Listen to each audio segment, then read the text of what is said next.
Hi, my name is Ashley, I'm 32, and last summer at a family barbecue my parents dropped a bombshell. In front of everyone, they casually announced they'd be using my inheritance, but not for me. That moment changed everything I thought I knew about family loyalty. Stick around, because what happened after will shock you. Let me know in the comments where you're watching from, and don't forget to subscribe for more family drama and emotional courage stories. The smell of grilled burgers still clings to my memory when I think back to that day. The sky was a clear blue. Kids ran barefoot on the grass, and laughter rose and fell like the hum of a summer song. It was supposed to be one of those warm, easy afternoons when family gathers to eat, talk, and pretend the world outside doesn't matter. But instead, it became the moment I realized how invisible I was to the very people who raised me. I was standing near the folding table, stacking paper plates, when my dad cleared his throat. He had that tone, the one that meant an announcement was coming. Everyone turned, cups of lemonade paused halfway to their lips. My mom reached for his hand, smiling, as if she had rehearsed this moment. And then, with no warning, he said, "Well, we've decided to use Ashley's inheritance to help Emily get her first house." The world seemed to tilt. For a second, I wasn't sure if I had heard him right. My inheritance? Emily's house. The paper plate slipped in my hand, tumbling into the grass. Emily, my younger sister, the golden child, smirked like it was the best news she'd ever heard. She was sitting in a lawn chair, wearing new sunglasses I knew she hadn't paid for. My parents rushed to clap her shoulder, talking about new beginnings and supporting her dreams. Meanwhile, I stood there, silent, my face burning while cousins whispered and looked my way. "Wait," I managed to say, my voice barely above the hum of the grill. "Did you just say my inheritance?"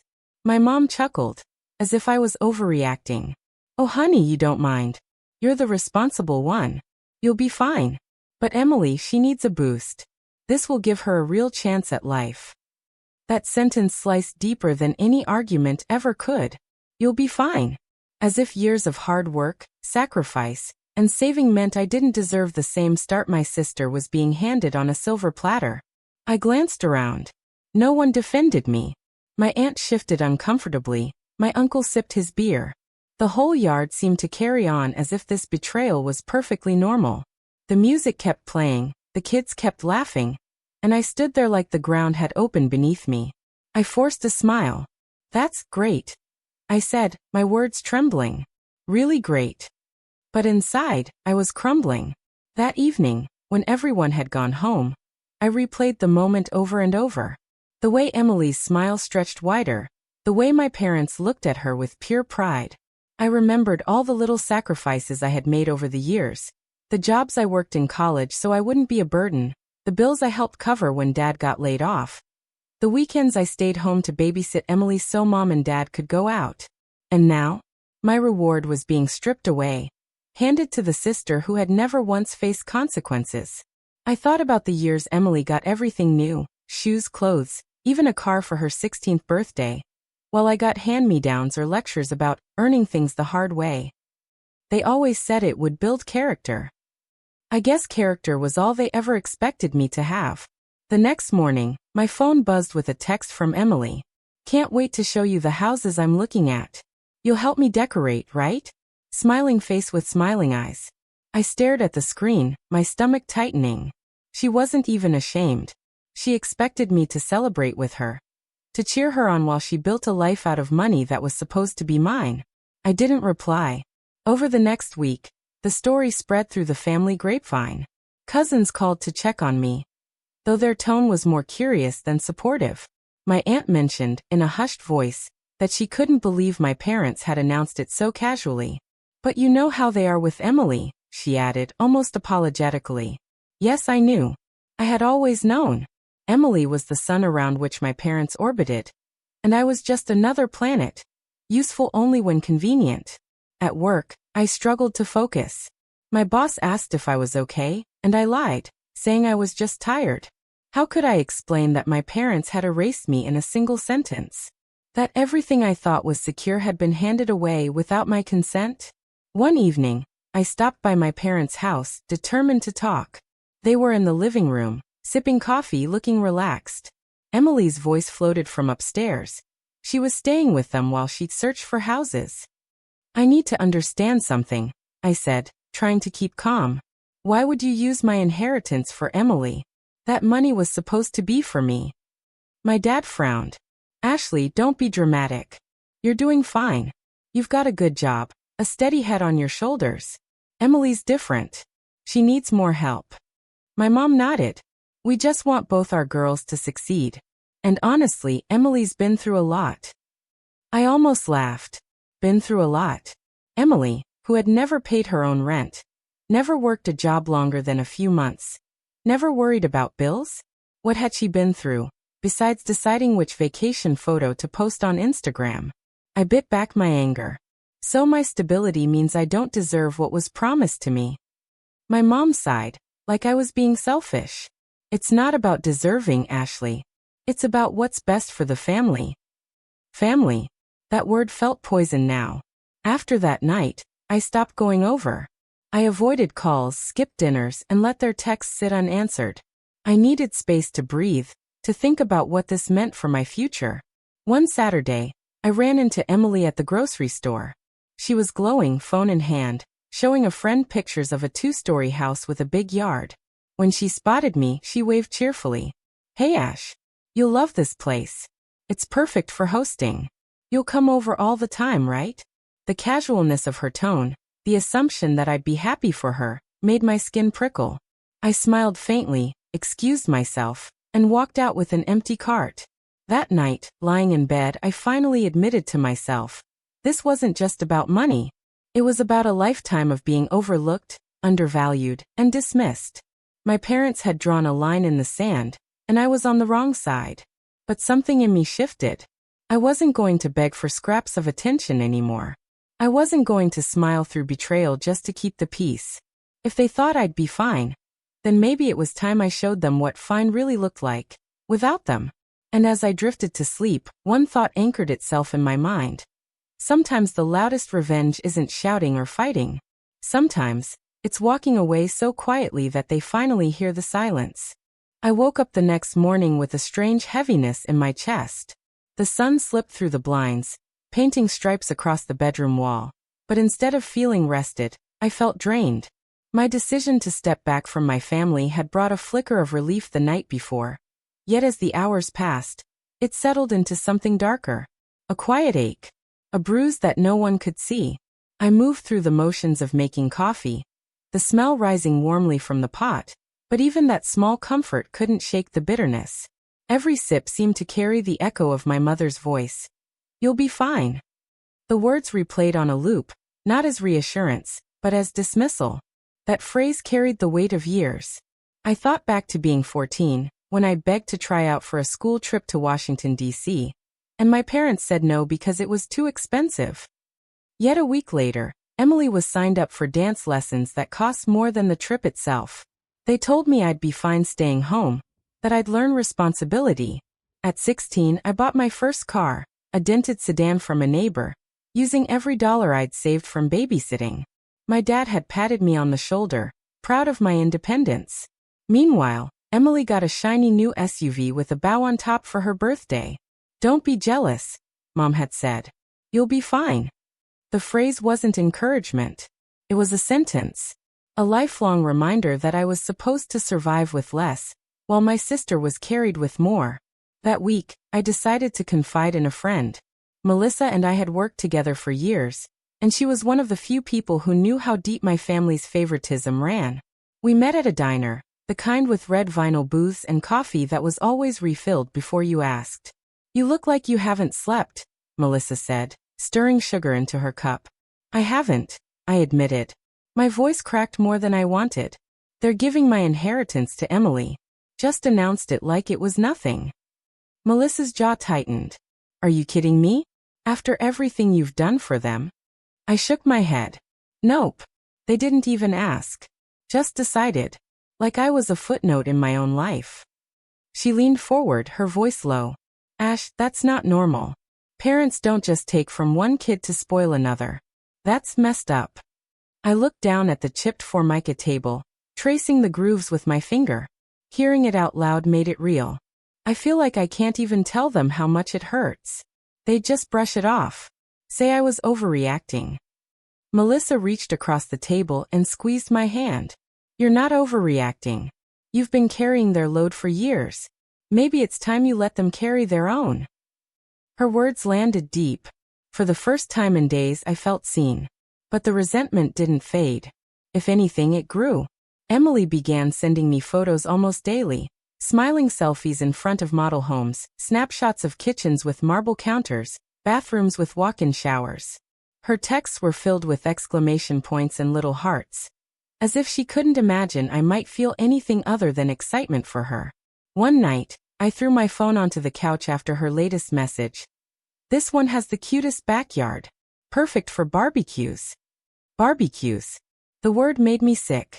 That same backyard gathering had gutted me. Yet she wanted me to celebrate hers. I didn't reply. Silence was the only protest I could manage. At work, I tried to bury myself in projects. But even there, resentment seeped through. My coworker Tyler noticed me snapping at the printer when it jammed, and he raised an eyebrow. Everything okay, Ash? Yeah, I muttered, forcing a smile. Just a long week. But inside, I wanted to scream. It wasn't just about money. It was about being erased. It was about the little girl who watched her sister get showered with gifts while she was told to be strong. It was about the teenager who stayed home from dances because she had to babysit. It was about the adult who paid her parents' electric bill when times were tough, only to be told she didn't need support of her own. That history clung to me like smoke, seeping into every corner of my life. A few nights later, I went for a drive. The city lights blurred as I turned onto old familiar streets. Without planning it, I ended up in front of my childhood home. The house looked smaller than I remembered, the porch light flickering weakly. I sat in the car, staring at the windows. Memories poured in, me at 10, sitting at the kitchen table helping Emily with her homework while Mom cooked. Me at 12, folding laundry while Emily sprawled on the couch with a magazine. Me at 18, crying quietly when I couldn't afford the same college Emily got accepted into, because my parents said they could only support one tuition. It was all there. Every unspoken resentment pressed against the glass like ghosts. I didn't get out of the car. I didn't need to. The house no longer belonged to me. Not in the way it had to Emily. One Saturday, Emily showed up at my apartment unannounced. She breezed in without knocking, her perfume filling the air. Hey sis, she chirped, dropping onto my couch. I need your opinion. I'm torn between two houses. She flipped her phone around, showing me glossy photos. I froze. My anger flared, but I kept my voice steady. Emily, do you even hear yourself? You're asking me to pick out the house they're buying with my inheritance. Her smile faltered for the first time. Oh, come on, Ash. Don't make this about you. Mom and Dad said you'd understand. You're the practical one. Practical. Another word that meant invisible. I leaned forward. Do you realize how insulting that is? My whole life I've been told to be fine while you got everything handed to you. And now? Even what was promised to me is being given away. She rolled her eyes, as if I was dramatic. You're always so serious. Why can't you just be happy for me? Because this isn't about happiness, I snapped. It's about respect. And I've never had any in this family.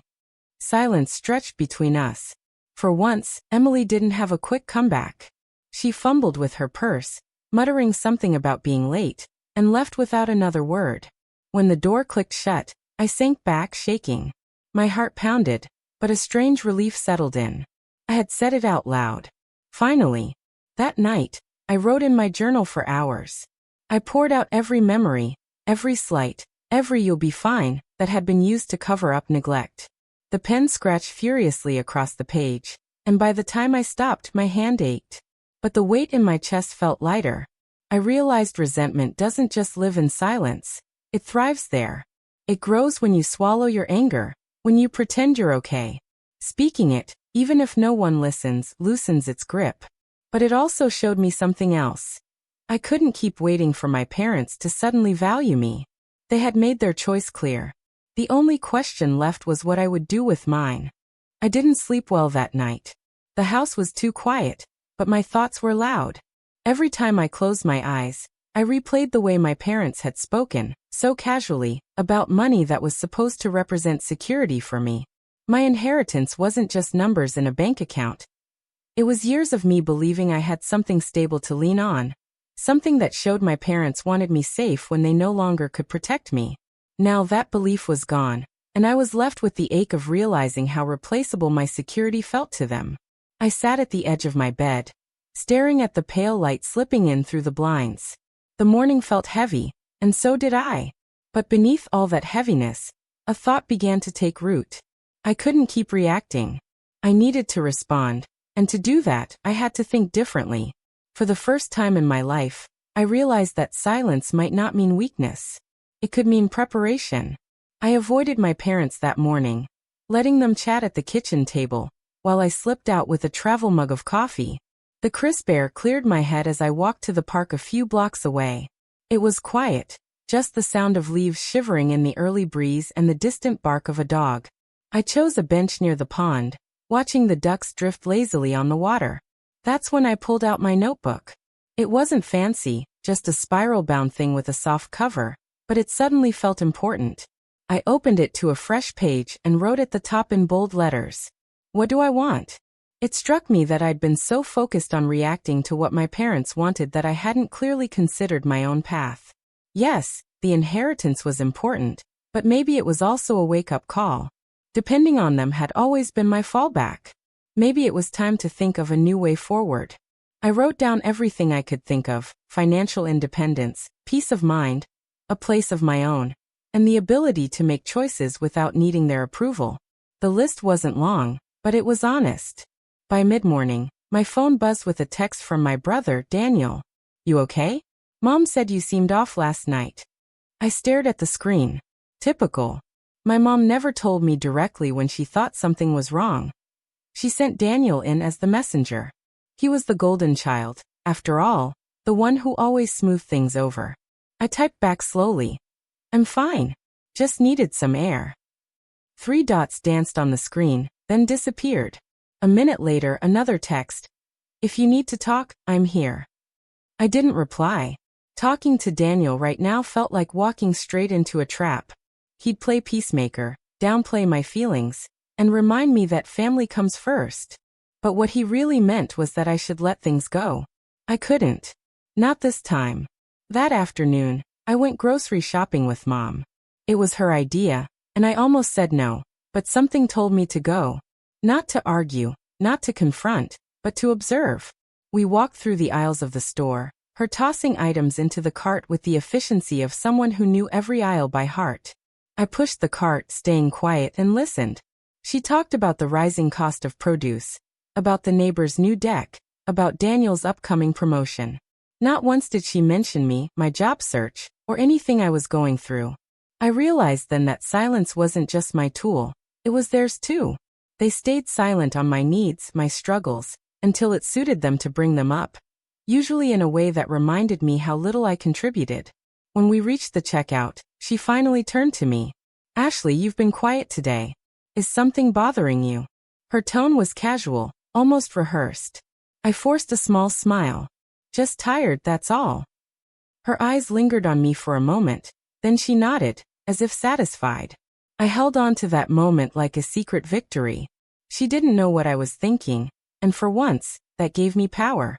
Back home, I unpacked the groceries and slipped upstairs before anyone could rope me into small talk. In my room, I spread my notebook across the desk again, and started a second list. What do they expect? Silence. Agreement. Sacrifice without recognition. To put Daniel first. To not question decisions.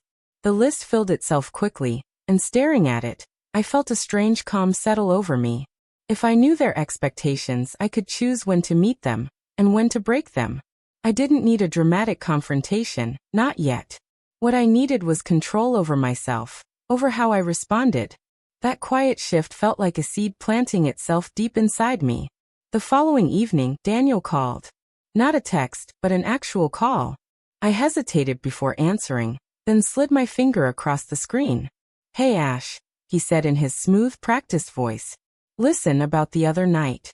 I know Mom and Dad can be blunt. I think you should give them the benefit of the doubt. I kept my tone even. And what about what I heard? That wasn't bluntness. That was a choice. There was a pause. They're not trying to hurt you. You know that, right? Intent doesn't erase impact, I said quietly. Daniel sighed, the sound of someone tired of repeating himself. You're making this bigger than it is. They've supported you for years. Don't forget that. I closed my eyes, breathing through the tightness in my chest. I'm not forgetting. I'm just remembering differently. He didn't understand, but that was okay. He wasn't supposed to. Not yet. That night, I started a small ritual. Before bed, I wrote down one thing I had control over. Some nights it was as simple as choosing what time to wake up. Other nights it was deciding not to reply to a text right away. It seemed small, but it gave me a sense of grounding I hadn't felt in years. With each entry, the quiet shift inside me grew stronger. I wasn't powerless. I wasn't voiceless. I was just learning to use my silence as strength, rather than submission.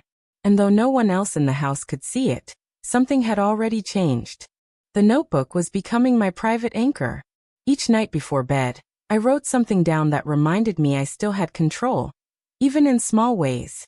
But I didn't expect life to hand me something so startling, something that cracked the picture-perfect image my parents had painted of Daniel. It started with a phone call. I was in the kitchen pouring coffee when Mom's voice rang out from the living room. It was sharp, unusually high-pitched. "What do you mean?" she said into the phone, pacing. I froze, the mug in my hand trembling slightly. Her tone wasn't casual gossip. It was panic. I lingered in the doorway, pretending to stir sugar into my coffee while my ears strained toward her words. "Yes, I understand. No, this can't be right. My son he's responsible. This must be a mistake." She hung up, her hand pressed against her forehead. For a moment, she didn't see me standing there. When she finally looked up, her face was pale, her lips pressed tight. "Is everything okay?" I asked softly. She blinked as if pulling herself together. "It's nothing you need to worry about, Ashley." Which, of course, meant it was something very big. Later that evening, I overheard Dad talking to Daniel in his office. His voice was low, but the walls in our house carried sound like secrets eager to escape. "You should have told us," Dad said firmly. "Do you realize what's at stake here?" Daniel's voice, usually confident, was smaller. I thought I could fix it before anyone noticed. My chest tightened. Fix what? I leaned closer to the wall. Heart pounding. "You've always been careful," Dad continued. "How did this happen?" I took a risk. A loan I thought I could pay off quickly. But then things changed. The market. The rest was muffled, but I didn't need details. My brother, the flawless golden child, had messed up financially. Badly enough that my parents were panicked. For a moment, I didn't know how to feel. Shock. Satisfaction? Fear? All of them hit me at once, swirling until I couldn't tell one from the other. The following day, tension draped the house like a heavy curtain. Mom avoided eye contact with me, bustling around as though busyness could mask worry. Dad spent most of the morning on the phone behind closed doors. And Daniel, he didn't come by at all. I wanted to confront someone, to ask what was happening, but I stopped myself. Instead, I sat at the kitchen table with my notebook open. On one page I wrote, "The golden child is human after all." I stared at those words until they sank in. For so long, Daniel had been untouchable. The standard I was measured against, the shield my parents used to deflect any of my complaints. Now for the first time, there was a crack in that armor. And it wasn't me who had to point it out. Life had done that for me. 2 days later, Daniel finally showed up. He carried himself with forced confidence, but the shadows under his eyes betrayed him. We were alone in the kitchen when he poured himself a glass of water. The silence stretched until I spoke. "You've been scarce." He glanced at me, then looked away. "Busy. Busy fixing a mistake?" I asked quietly. His head snapped toward me. "You don't know what you're talking about." "Maybe not all of it," I admitted. "But I know enough." His shoulders slumped, and for once he didn't look like the golden boy.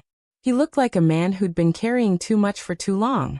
"Don't tell Mom and Dad you know," he said after a long pause. They're already upset. I studied him. Why should I protect you? You never protect me. That hit him harder than I expected. His eyes flickered with guilt before he masked it with irritation. This isn't about you, Ashley. Isn't it? I whispered. It's always been about you. He didn't answer. He just set his glass down and left the room. That night, I heard my parents arguing. We can't just bail him out, Mom said, her voice trembling. He's our son, Dad replied. He made a mistake, but he'll learn. And Ashley? Mom asked bitterly. What will she think if we use what's left to cover this? I froze in the hallway. There it was, the inheritance again. My inheritance. The one they had spoken so casually about before. And now it wasn't for me or for the family. It was to clean up Daniel's mess. The realization landed like a stone in my stomach. Not only was I already invisible in their eyes, but now I was also the safety net for the golden child's downfall.